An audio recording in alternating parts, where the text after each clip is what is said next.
সেটা হলো ইংরেজির 26টি বর্ণমালা, আমরা যাকে ইংরেজিতে বলি আলফাবেট।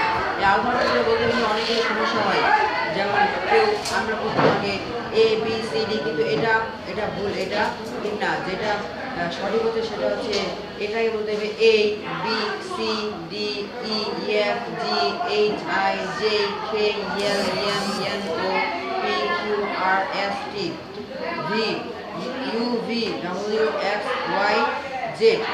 এটা হচ্ছে সঠিকভাবে, যেটা এটা হচ্ছে প্রকৃত ইংরেজির আলফাবেটগুলো প্রকৃত, এটা হচ্ছে সঠিক। এটা আমরা যেটা পড়েছি, যেটা আমরা পড়েছিলাম সেটা হচ্ছে ভুল। এরপরে আমরা শিখেছি ইউ দিয়ে বাক্য। ইউ দিয়ে এর আগে পড়েছিলাম ইউ গো, আই গো। এবার পড়বো you go, you write, you eat, you run, you do, you talk, you walk, you read, you come, you play.